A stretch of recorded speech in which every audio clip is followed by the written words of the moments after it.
देखिए, Monday morning में सवाल हैं, जब मंडे हो तो और सैटरडे संडे और फ्राइडे हो और रिजल्ट सीजन खत्म हो तो सवाल आपके बढ़ जाते हैं। और बढ़े हुए सवाल मैं आपके सामने रख दूं, रिजल्ट सीजन कैसा रहा? और रिजल्ट सीजन कैसा रहा, मतलब रिजल्ट सीजन दो हैं आपके। एक तरह से चुनाव के नतीजे जो विधानसभा के थे और दूसरा कमेटियों के नतीजे, दोनों के लिए आज से हम करेंगे विश्लेषण कैसा रहा रिजल्ट सीजन। क्या पिछले हफ्ते की तेजी, क्योंकि पिछले हफ्ते नेट बाजार ऊपर बंद होते आए हैं, क्योंकि ये तेजी और आगे बढ़ेगी? अमेरिकी बाजारों में इतना उतार चढ़ाव क्यों दिख रहा है, ये भी जानने समझने की कोशिश करेंगे। इसके अलावा क्या एफआईज की बिकवाली का जो बड़ा आंकड़ा दिखा है शुक्रवार को, ये बाजार को परेशान करेगा?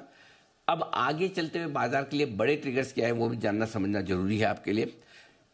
क्या निफ्टी 26,000 को पार करने के लिए तैयार है, टिकने के लिए तैयार है? क्या लाइफ हाई की तरफ बढ़ने को तैयार है? और क्या ऐसे में अगर निफ्टी को 26,000 को पार करना है, टिकना है, बढ़ना है, तो क्या बैंक निफ्टी अपनी लीडरशिप और आगे देने को तैयार है? शुक्रवार को हम जहां बंद हुए अब तक का लाइफ हाई क्लोजिंग है, लेकिन क्या इसके साथ ही नया और हाई बनाने को तैयार है? इसके अलावा आज जो रिजल्ट सीजन के आखिरी दिन कमजोर नतीजा है, इन नतीजों के दम पर किन किन शेयरों में थोड़ी गिरावट का आपके लिए है डर, ये जानने समझने की भी करेंगे कोशिश।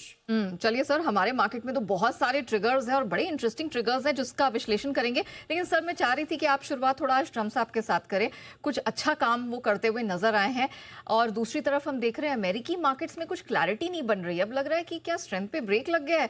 जो रिकॉर्ड रैली थी वो अब ऐसा लग रहा है कि वो कुछ हर्डल्स फेस कर रही है। सर, आपकी रीडिंग क्या है ट्रम्प साहब के फैसले के बाद जो शुक्रवार को उन्होंने लिया, और दूसरा अमेरिकी मार्केट्स पर ओवरऑल? इस अमेरिका की तरफ से, जो ट्रम्प की तरफ से जो स्टेटमेंट्स आए, उसको आप दो तरीके से देखिए।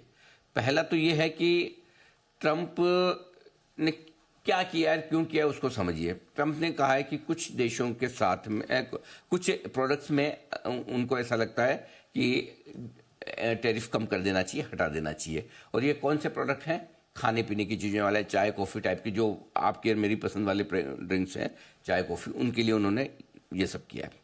अब इसमें क्या पर्पज़ क्या है? मेन चीज़ ये कि पर्पज़ क्या है। पर्पज़ ये है कि अमेरिका में खाने पीने की चीज़ों की महंगाई बढ़ रही है, और अगर महंगाई बढ़ रही है तो फिर नेचुरली उन्हें ये लगता है कि उसको कंट्रोल में करने के लिए ये ज़रूरी है कि कुछ चीज़ों के दाम कम किए जाएं।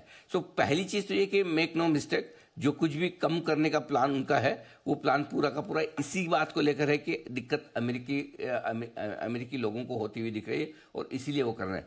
अदरवाइज ऐसा नहीं है कि कोई उनके करने के पीछे ये पर्पज़ हो कि चलो मैं टैरिफ को लेकर अपना पूरा मूड माहौल बदल रहा हूँ, अब हमें टैरिफ को लेकर वो सब चीज़ें नहीं करनी है जो पहले कर रहे थे, हमें ये सारा टेंशन नहीं चाहिए। सो आई डोंट थिंक कि मतलब इसमें कोई बहुत बड़ी पढ़ने वाली चीज़ है कि ओवरऑल टैरिफ को लेकर ट्रम्प यू टर्न ले रहे हैं। वो अपनी ज़रूरत के हिसाब से अपने आप को एडजस्ट कर रहे हैं, पहली चीज़। दूसरी चीज़ जो ग्लोबल मार्केट से यहाँ हमारे लिए इम्पोर्टेंट है, वो ये कि अमेरिकी बाजारों का एक्शन।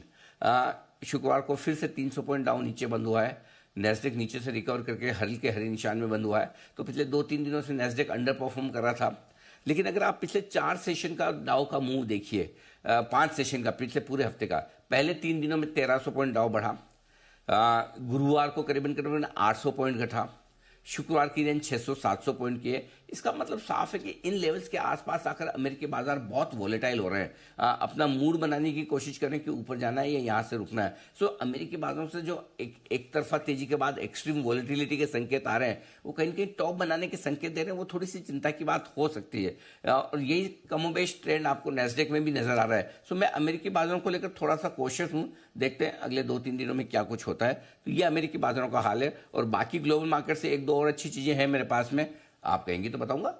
बिल्कुल सर, ग्लोबल मार्केट को लेकर तो आपसे और भी डेटा जानना ज़रूरी है और हम एआई मार्केट की तरफ, डेटा की तरफ बढ़ेंगे।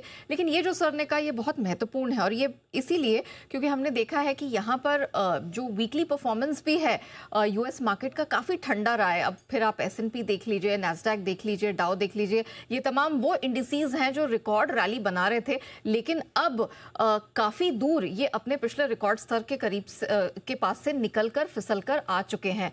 और इस कारण से अब देखिए इसके पीछे कारण क्या है। अभी तक हमने देखा कि यहाँ पर जितने भी क्वार्टरली नंबर्स निकल कर आए हैं वो तो बहुत ही तगड़े रहे, उसके कारण कोई दिक्कत नहीं थी। 2-3 फैक्टर्स सबसे बड़े रहे। एक तो आपने देखा 1 अक्टूबर से जो ऐतिहासिक लंबा गवर्नमेंट शटडाउन चला, इसमें दिक्कत की बात ये हो गई कि अमेरिका है वो बहुत ही डेटा डिपेंडेंट है।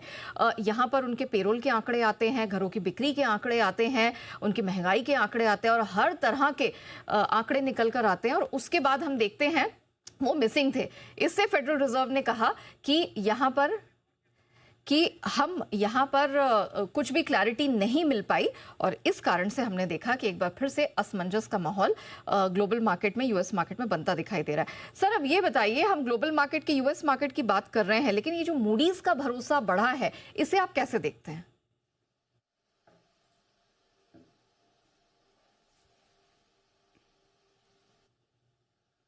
ओके, चलिए यहाँ पर अनिल जी के ऑडियो में थोड़ी सी दिक्कत आ रही है, हम उसको दुरुस्त करने का प्रयास करेंगे, लेकिन आपको बता दें कि मूडीज का जो भरोसा है भारतीय इकोनॉमी पे, भारतीय बाजारों पर बढ़ता हुआ दिखाई दिया है और वो ना सिर्फ इस साल बल्कि अगले साल भी भारतीय इकोनॉमी की जो रफ्तार है वो तगड़ी बने रहने का अनुमान लगा रहे। G20 में भारत की ग्रोथ सबसे ज्यादा रहने का अनुमान वो लगा रहे हैं। तो हाल फिलहाल में हमने देखा है कि यहाँ पर क्रेडिट री रेटिंग भी हुई है और अब मूडीज है, उनको लगता है कि जो सरकार का इंफ्रा पे खर्च बढ़ रहा है, मजबूत घरेलू खपत है, इससे भारतीय इकोनॉमी को अच्छा खासा सपोर्ट मिलेगा और इसी कारण से उन्हें लगता है कि इस साल यानी कि साल 2025 में जो भारत की जीडीपी है वो 7% रहने का अनुमान है, यानी कि इस गति से ग्रोथ बनती हुई दिखाई देगी और ये सिर्फ इसी साल सीमित नहीं है, ये अगले साल भी आपको देखने को मिलेगी। तो भारत के फ्रंट पर कुछ अच्छे आप कह सकते हैं कि डेवलपमेंट बनते हुए दिखाई दे रहे हैं। भारतीय शेयर बाजार भी फाइनली इस पर रिएक्ट करता हुआ दिखाई देगा। हाँ, पिछले 1 साल का एक लल जरूर देखने को मिला है, लेकिन कहीं भी नेगेटिव रिटर्न इस साल अभी तक हमने बनते हुए नहीं दिखाई दिए हैं और कहीं ना कहीं सेक्टोरल रोटेशन का सपोर्ट लगातार मार्केट को मिलता हुआ रहा है।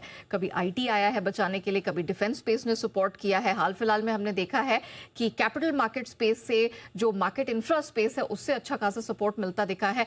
ग्लोबल स्पेसेस में भी आप आईटी देख लीजिए, मेटल देख लीजिए, इसने भी जब भी मौका मिला है मार्केट को सपोर्ट करने का काम किया। सबसे महत्वपूर्ण जो हैवी वेट्स हैं मार्केट के, चाहे आप रिलायंस इंडस्ट्रीज देख लीजिए, एचडीएफसी बैंक देख लीजिए, आईसीआईसीआई बैंक देख लीजिए, हम लगातार बिग डेटा में इनके डेटा आपके सामने और टेक्निकल परफॉर्मेंस सामने रखते हैं। क्यों? ताकि इससे आपको एक आइडिया मिले कि यहां से इनका प्रदर्शन कैसे देखने को मिलेगा और हाल फिलहाल में हमने देखा है कि हैवी वेट्स का बहुत अच्छा सपोर्ट मिला है। लेकिन आइए अब सीधे बढ़ते हैं आगे और रुख करते हैं market AI data analysis insights का।